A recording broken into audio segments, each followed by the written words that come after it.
Hello and welcome to Views on News. I am Jawad Tehami. Russian President Vladimir Putin has been sworn in as the country's new ruler for a record fifth term. On the completion of this particular term, he will become the longest serving ruler since Empress Catherine the Great. His previous inaugurations were held in the year 2000, 2004, 2012 and 2018. Now, during his address at the inauguration ceremony, the Russian president said, "We do not refuse dialogue with the Western states. The choice is theirs. Do they intend to continue trying to restrain the development of Russia, continue the policy of aggression and relentless pressure that they have pursued for years, or look for a path towards cooperation and peace?" He has also added that any talks must be carried out with mutual respect on equal terms and without arrogance, conceit and personal exclusivity. At the same time, he has also assured that the interests and the security of the people of Russia will continue to be above all for him. There have also been statements made by the State Department spokesperson Matthew Miller and also the Ukrainian Foreign Ministry regarding this particular inauguration, which will be taking up for discussion and analysis from our esteemed panel of guests joining us in the studio as well as online. Also, we know for a fact that on Monday, President Vladimir Putin had ordered a snap exercise in the use of tactical nuclear weapons. According to two key ministries of Russia, including the Foreign and Defense Ministry, the purpose of this is to relay a warning to the US and its allies after there were certain provocations made from that particular bloc. What is the purpose of these tactical nuclear weapons drills? We'll also be trying to take the analysis on this important aspect of the Western and Russian ties. For that, we are honored to have been joined in the studio by Mr. Zamir Ahmad Awan. He is foreign affairs expert.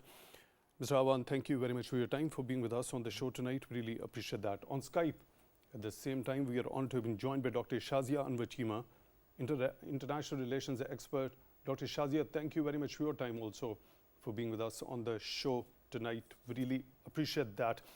Mr. Awan, if you allow me, let me begin the discussion with Ms. Shazia. Ms. Shazia, when we talk about this particular statement during the inauguration by President Vladimir Putin offering for a dialogue to the West, but on the basis of mutual respect and equal terms, without any arrogance, conceit and personal exclusivity, what does this particular statement carries as a message towards West?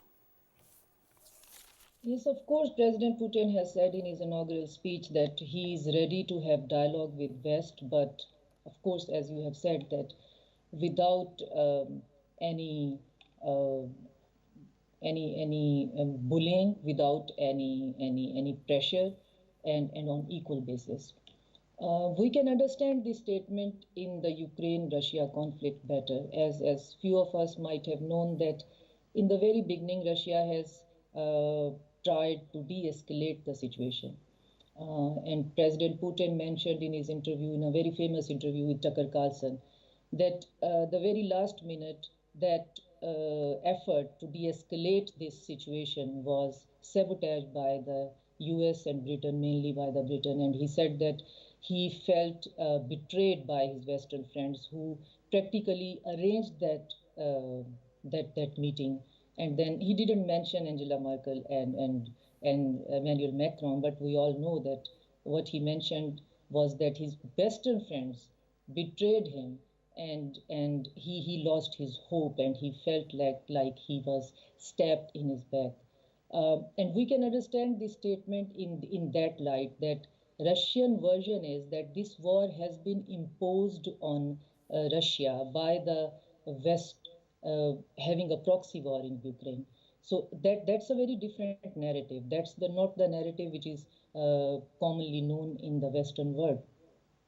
And we know that West is not admitting the strategic defeat, the critical, categorical, very visible strategic defeat, Western defeat, which Russia and the strategic victory of Russia, So West is not admitting that, even not admitting but also supporting this war, like this ongoing war. The $62 billion bill in the Congress is still on the table. The 10 points illogical, unrealistic Zelensky's agenda is still on the table.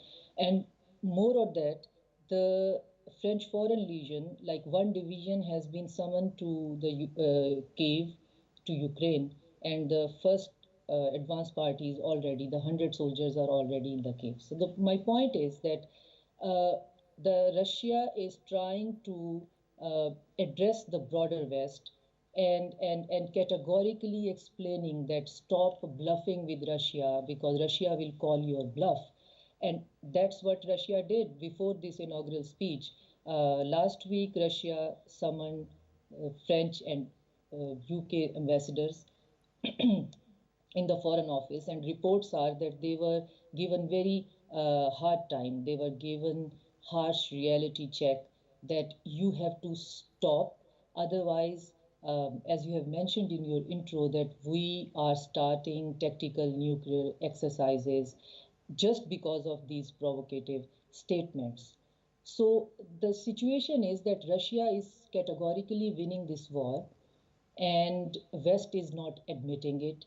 West is digging even deeper, in this mess, and and and and not, they are in denial. They are not facing the reality that they have to get out of this mess, their own created mess, just by the dialogue, and they still think that they can enforce their conditions on Russia, and that's what Russian President primarily addressed in his inaugural speech, that I'm ready for the dialogue, but dialogue will be on the equal basis, and there will be no illogical, unrealistic. Likely prospects of this particular dialogue on equal footing with mutual respect. I'll come back to you, Dr. Shazia, for your understanding on this particular aspect also. Mr. Awan, now looking at this particular statement, as mentioned by Dr. Shazia, there is a categorical defeat of the West, and it is reluctant to accept that particular defeat.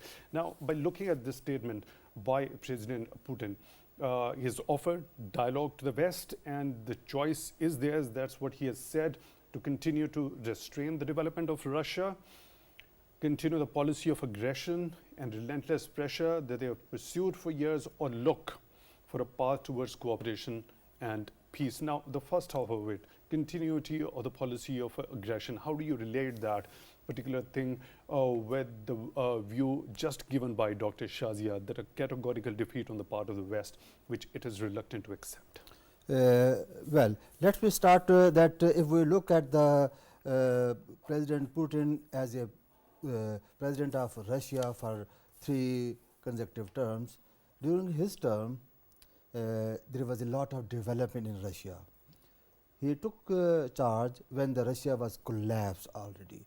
After the disintegration of former Soviet Union, he started from the scrap and revived Russia as a country, as a big country. I have been to Russia, I have seen really big developments, prosperity, and the people are happy, and he was a very popular president in Russia. On re-election for the next term, he will become longest served head of the state in the history of Russia, the modern Russia. Maybe like Stalin, he will be at the same time, same duration. First of all, he is a strong man. After re-election, he become even stronger, and he has played important role in the global politics too. It is very different views. The Western media is projecting the Western mindset and their propaganda or narrative of the Ukraine war.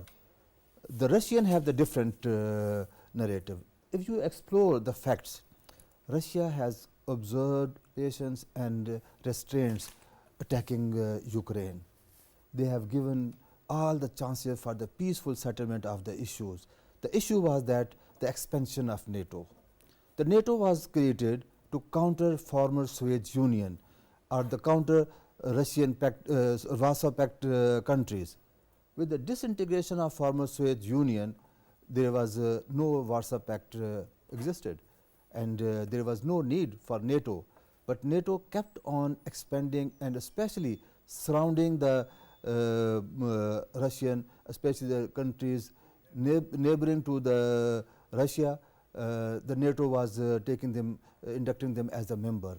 That was a big challenge, and Russia continuously asking them and trying to settle these issues through dialogue and negotiation. There were several rounds of talks, Minsk agreement, Minsk talk, and all these things. But still, they have inducted many Warsaw Pact countries into the NATO. There was a big challenge for and threat for the Russia.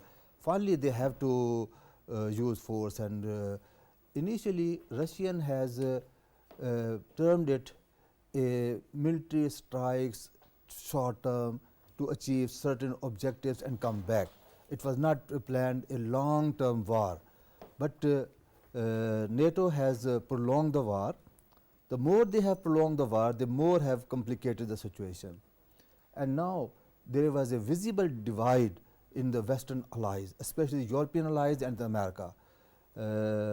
Many European countries, especially the France, is advocating for the European sovereignty and independence, and they are still part of NATO, they are part of EU, they are close ally of America, but they have their own thinking also.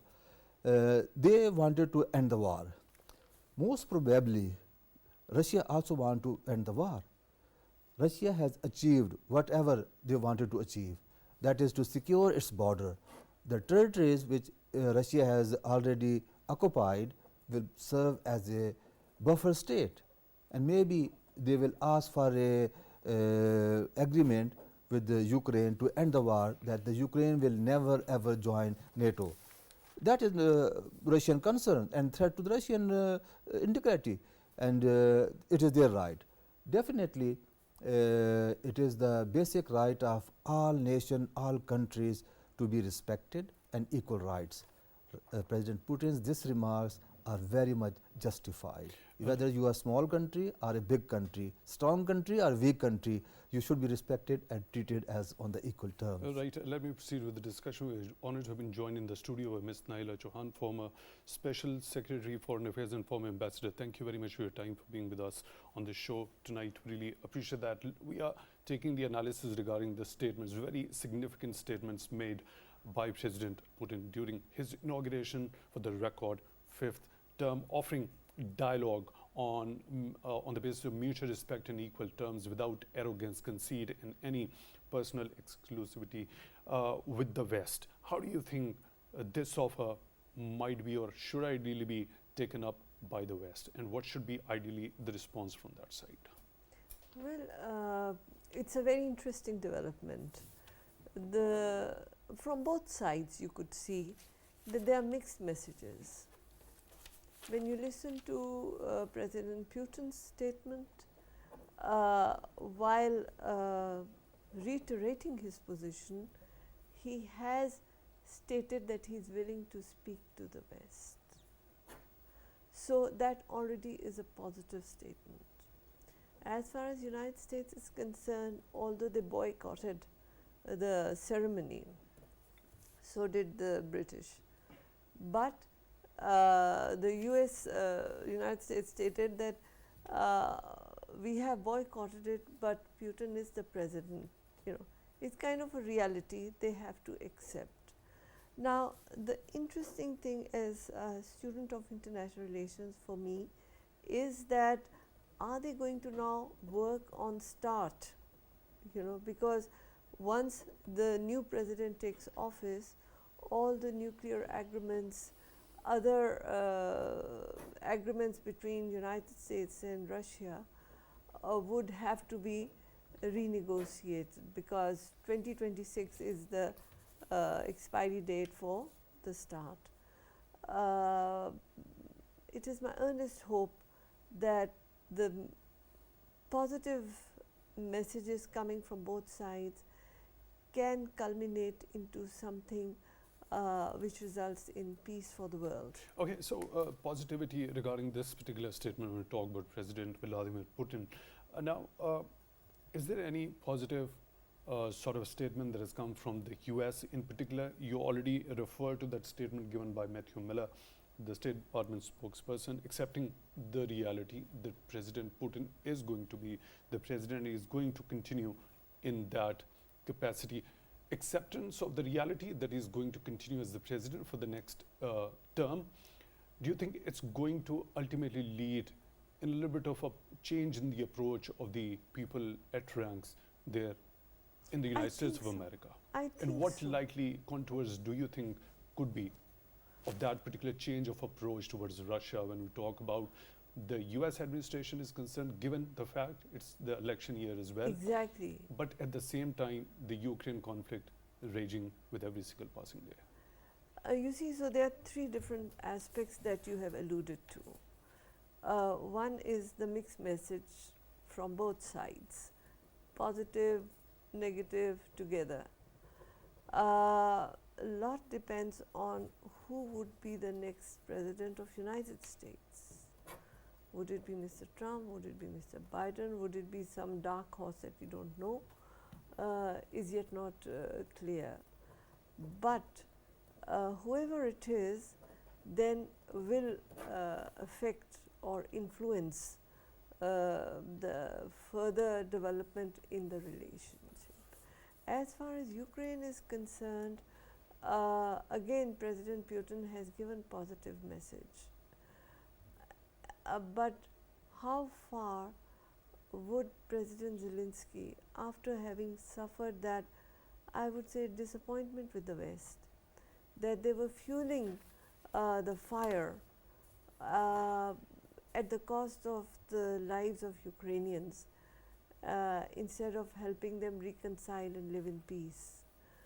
How far is Zelensky willing to also compromise to the situation? At this moment, he hasn't made any positive statement in that regard, but President Putin has. So it seems that there are positive developments, but I would look at it with caution. Right. Let me proceed towards Dr. Shazia. Dr. Shazia, what's your understanding when we talk about the acceptance of the reality as far as this particular statement by the US State Department spokesperson Matthew Miller is concerned? On one side, the acceptance of the reality, and on the other, coming to terms with that reality. Do you think the US, considering the fact that President Putin is going to stay for the next term, there is going to be a change in the policy and approach of the US administration when it comes to the Ukraine conflict and Russia in particular is concerned? Yeah, I don't foresee any change in the foreign policy of US towards the Russia, no matter who will be the next president, either Trump or the Biden. I don't see any strategic shift in that. The only thing which I am looking at and can foresee in my own capacity, that broader West is going through the conformational biases, they are suffering from their conformational biases, and they are facing this face-keeping situation where they deliberately denying the reality. They know that they cannot support Ukraine anymore. They know that they do not have even the artillery shells. They know that they need the soldiers, but they are not willing to stop it. Maybe it is also an existential crisis for them, as it is for the Russia. But it is very evident that Russia has come out of this crisis as a very competent and a very categorically very strong opponent of Western world, and West has to either admit it or has to somehow counter it.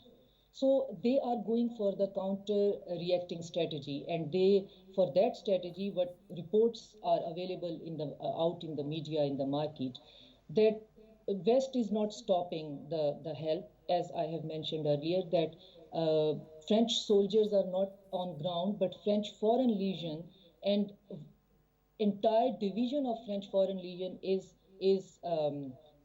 supposed to be in the Ukraine, and the first front party of 100%, 100 soldiers is already there in Ukraine. Also, the F-16, which is a very complicated aircraft, is going to be supplied to Ukraine, but it cannot be operated by the Ukrainian bases. So it is also in the media sphere that it will be operated from the Romania or the Poland or Moldova. So if these countries are willing to involve in this crisis, and as the Kremlin is categorically saying and mentioning that if the West is in any way or other get involved in this situation, then this war will escalate.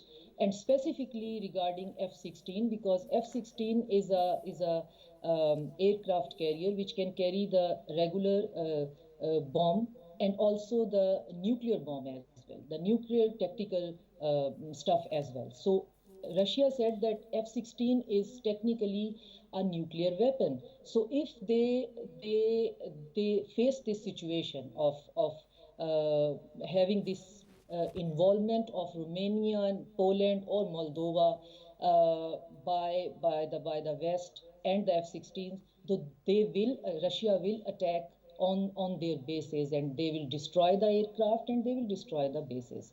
So now the situation right now is that Russia is, even being backstabbed by the Western friends, is still ready to have a dialogue, but Western world is in denial.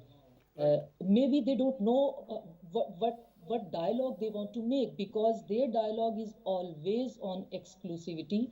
One action I can mention here, that Tony Blinken was in China, and one of the minutes of the agenda was to request China to become a party or mediator in the Ukraine and Russia conflict, and received a very lukewarm response, because prior to that visit, America gave $8 billion to Taiwan. So US and the broader West is in a very deep water, and I don't know when and how they are going to get that realization. In the deep waters, right, Dr. Shazia, getting out of this particular mess is going to be challenging. That's what you have already described, and it's reluctant to accept the strategic defeat it had as far as the Ukraine conflict is concerned at the hands of Russia. Now, by looking at this statement, the offer of the talks on equal footings with mutual respect by President Putin, don't you think it should serve as actually an opportunity for the West, the US and its allies, if they want to really get out of this mess? And if yes, what could be those contours or the policy steps they need to take at this point in history in order to move out from this particular mess? Western agenda is starting from Donbass and Kremlin. They want these two regions back, and practically under the line, they want the regime change in Kremlin. They do not want Putin, but that's not on the table for the dialogue. And from the Russian side, the points on the tables are that Russia needs buffer zone around the borders, from Georgia to the Eastern Europe to the Ukraine as well. That's why Russia occupied systematically just the Russian-speaking areas in Ukraine. Russia is not interested in Kyiv and has no intention of going toward the Kyiv. That's why Russian maneuvering speed, tactical maneuvering is slow, and it is it's methodically slow, because they do not want to conquer entire Ukraine. They are not interested in Ukrainian-speaking areas. They are just interested in pro-Russian areas.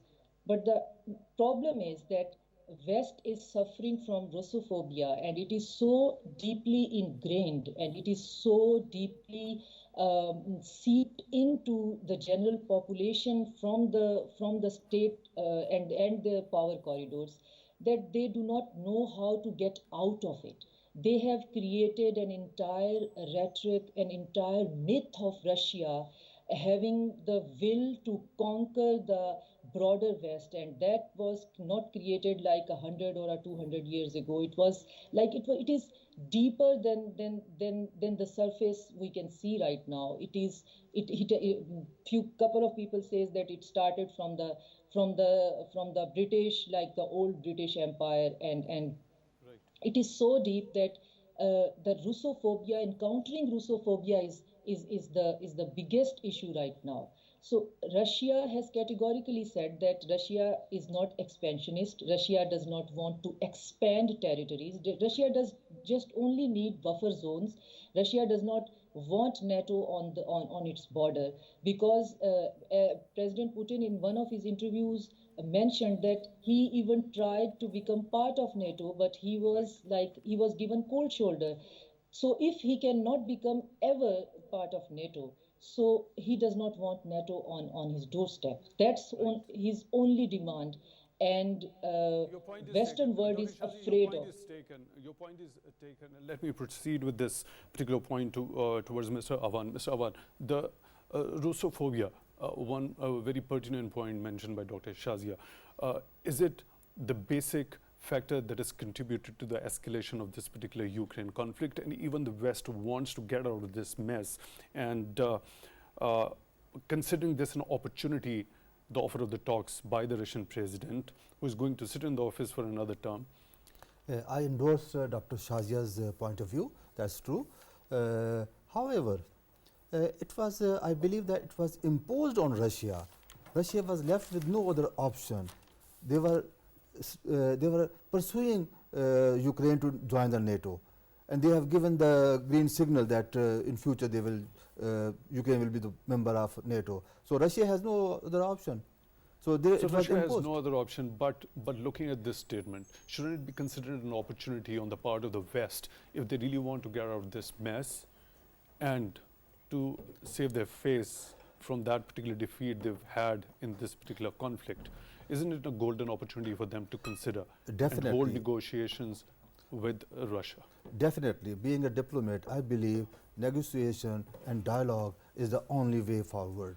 And all the conflict at the one stage, they have to go to the dialogue and negotiation. So, the settlement is always through the diplomacy and dialogue. So what contentious points could be the starting points where these two could be coming onto negotiation table? It is difficult. Actually, what the American wanted, that they wanted to exert pressure on Russia so that they can dictate their terms and conditions. However, on the ground, Russia has the upper hand. Russia is in a position to dictate its term and condition. Definitely, what will be happening, it depends on the presidential election in America. Who will be the president? If President Biden becomes the president for next term, President Biden has its own mindset, that is a Cold War mentality. There are very few chances that Ukraine issue will be settled down amicably. But if President Trump win the election, and he become the president, definitely the scenario will be completely changed. Anyhow, on the part of the Russia, Putin has given this offer. This is very generous offer, and we appreciate it.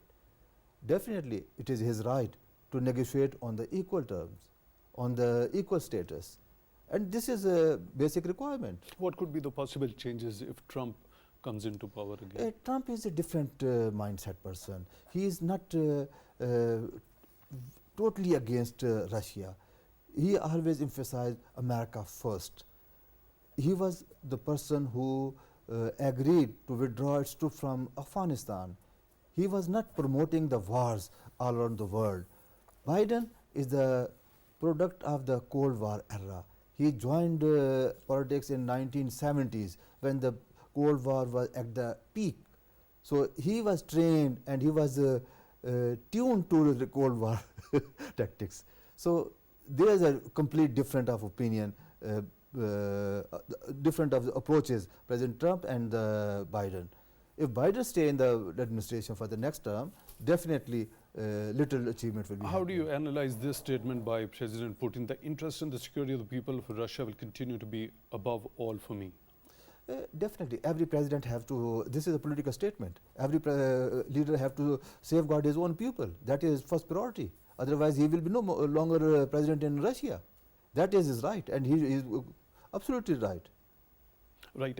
Ms. Naela Chohan, when we talk about this particular aid package, which was signed by President Joe Biden a total of $95 billion, 61 specifically out of this bigger amount allocated for Ukraine. At that particular ceremony, President Biden said it was a good day for America, a good day for Ukraine, and a good day for the world peace. The package is going to make America and the world safer.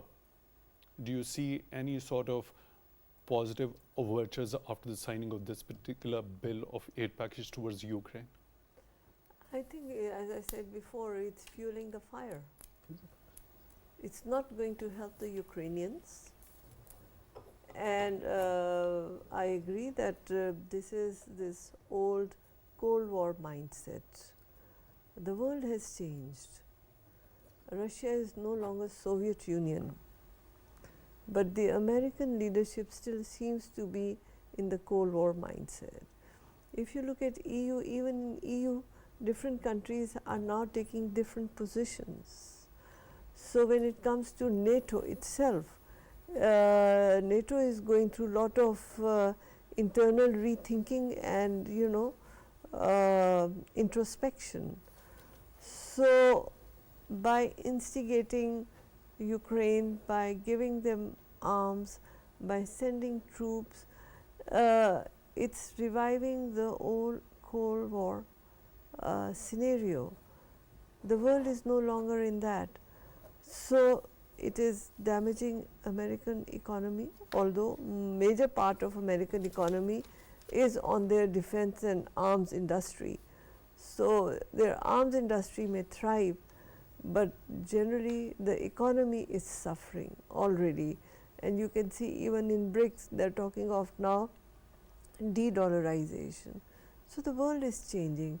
I think United States has to be more realistic on what's going on.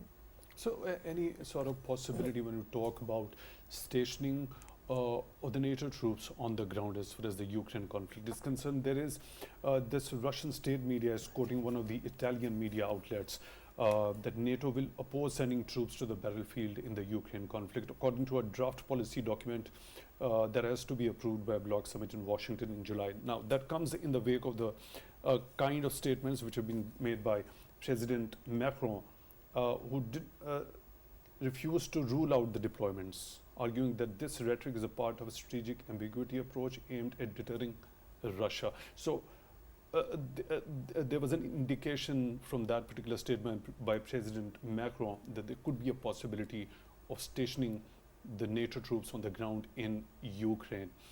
As already referred to by Dr. Shazia also, that French Front Legion of 100 troops, although it's not on the ground as yet, and that's going to be considered a big crossing of the red line as far as Russia is concerned. As per your understanding, at this point in time, is the situation is at that particular boiling point where the NATO could actually station the troops or send the boots on the ground in Ukraine?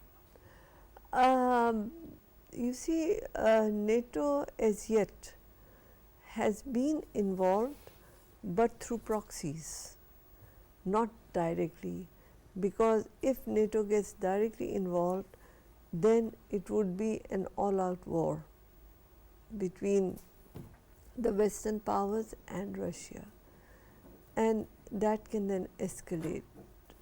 So they have been cautious, they have been sending their experts, they have been sending their mentors, trainers, but they have not really started that direct war. And Putin is constantly giving that message that if they stop, Russia is willing to talk to them. Right. Dr. Shazia, what's the possibility? Is the point at that particular boiling point where there could be actual possibility of NATO allies putting the boots on the ground in Ukraine, as you've already referred to the Front Legion of the French of deploying, or the possibility of deployment of 100 troops, and also you referred to as to the strategic importance or the threat of F-16 for Russians?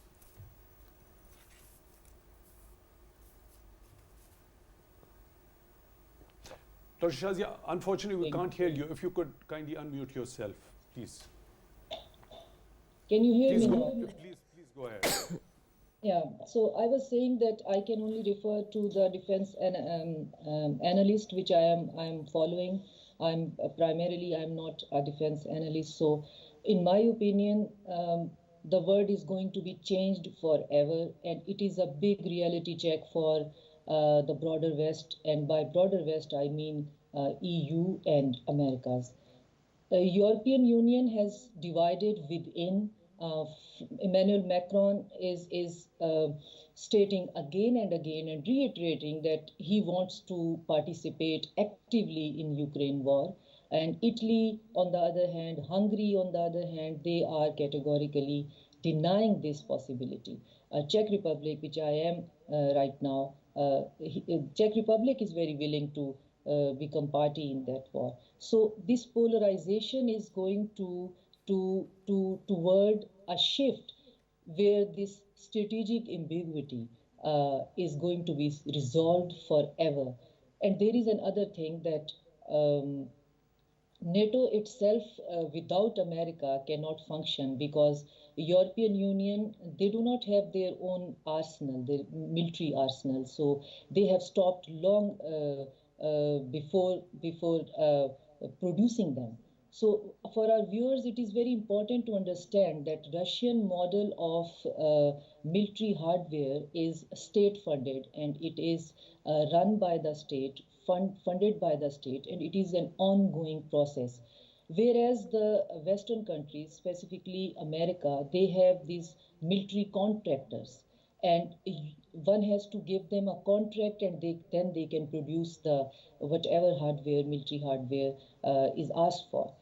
So this aid which we are discussing and which is on the table for a very long time, this 62 billion, that aid is not going to help the Ukraine in any way because it is going to the American contractors, and it is again going to the same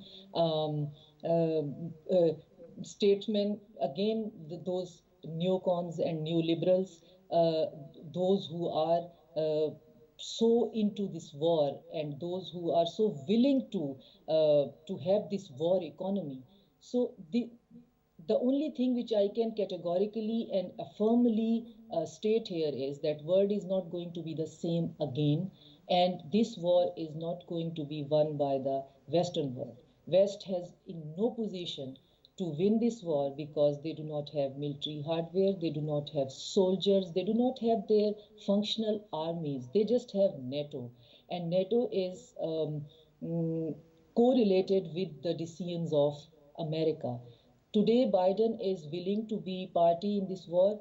Tomorrow, Trump is not willing to be even part of NATO. So that's another thing to think about, that what would be the future if Biden will not re-elected, and that could be another reason that Biden till That's this. a very important point, Dr. Shazia, you have highlighted over here. If President Biden loses in the upcoming elections, and if President Trump comes back into power, we've already seen that he opposing the any further existence of NATO also. So could you shed a little bit of light regarding his stance regarding the existence of NATO? He specifically said that NATO is a white elephant, and we do not want to invest in NATO because the investment is not on equal basis. He's also talking about equality because the Western world is not paying the larger amount of the NATO expenditure, and American economy is suffering because of that. So his policy is that he wants to secure his border. He's against the immigration or migration policy, and he is against the this territorial expansion and invasion and going to the far lands for saving the humanity and fighting the terrorists. So he categorically has mentioned that he has no intention of having a huge army or having any intention of becoming part of NATO. So that is the unrest I am feeling in the European sphere. It's a tremendous unrest. What if the Trump will be re-elected? What will our future be in that scenario? Because we have not developed a functional army like since 2 decades, so we are totally dependent on NATO. and we are. What I understand, Dr. Shazia, it's going to be a complete sway of the equation once somebody else, especially President Trump, comes back into power and President Biden loses in the elections. Let me take this very important point to Mr. Awan. The entire gamut of the equation is going to change if there happens to be a change in the administration after the presidential elections in the US. Your understanding about That's true. In fact, NATO was created to counter former Soviet Union or Warsaw Pact countries. With the disintegration of former Soviet Union, there was no more Warsaw Pact countries, and NATO should be dissolved automatically. Theoretically, there is no justification for keeping NATO alive. However, I NATO think being that white elephant to the former President Trump. yes. In fact, President Trump, if he become the president, he will try his best. But you know, all these countries, there are deep states. They might not allow him to abolish the NATO, but he will definitely put more pressure on European allies to donate more or increase their contribution. But anyhow, NATO will be not in this form where it is today. If President Biden lose and President Trump come into the power, there will definitely big changes. So how that change or those changes are going to impact the Ukraine conflict? Is it going to immediately come to an end, or is there going to be some sort of another manifestation of that particular conflict? Looking at the impact of the Ukraine war, America is not depending on Russian gas. America is not depending on Ukrainian wheat. Who is dependent on these things? Europe. Europe is dependent on energy from Russia and wheat from Ukraine. The impact of Ukraine war is on the European countries, and some of the European countries' economy is collapsed. Only few rich European countries, they are giving the subsidy to the national and surviving. If they prolong the Ukraine war, the Europe will suffer more. There is a visible divide in European countries on the Ukraine issue. Some of the countries are really wanted to stop the war without any condition, and some of them, they have some condition and they want to end the war. But it is in the best interest of the whole humanity to end the war. War is not a solution. War is never a solution. It is always to have negotiation and settle down the disputes. Right, Ms. Naela Chohan will talk about the recent decision by President Vladimir Putin in order to go for the SNAP use of tactical nuclear weapons exercise. Now, what do you think could be the purpose of it? The Russian Foreign Ministry and the Defense Ministry both have said it is in the context of the provocative statements which have been made by the US and its allies, some of those leaders. So it is basically muscle flexing, and Russia is trying to make it very clear to them. Even before Ukraine war, if you recall, President Putin had drawn the red line and he had asked the West not to cross it. This situation would not have occurred if there was no constant provocation from the West. Now it is, and as I said before, the START is being concluded in 2026. There is a room for negotiating it. It depends on the West. Are they willing to bring peace, or are they still going to go? And West is also very divided actually. United States itself is also now in a very difficult situation, irrespective of who the president would be. But obviously, if it is Mr. Trump, he has already made his ideas very clear that he is not into wars. He is more on promoting United States, building its economy, rather than going to wars. So if there happens to be a change in policy, if former President Trump comes back into power and the US decides to back away from that particular conflict that is raging in Ukraine, what is going to be the option at the hands of Ukrainians at that particular point in time? Ukrainians will have to, they should have before also not be, dependent on the West, but they would have to have that reality check that Donbass and those areas which were Russian speaking would be under Russian control.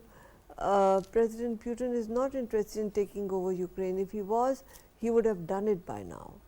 He didn't. This graduated, low simmering war, although is a heavy cost to the Ukrainians, but for Russians it is not that heavy despite the Western propaganda.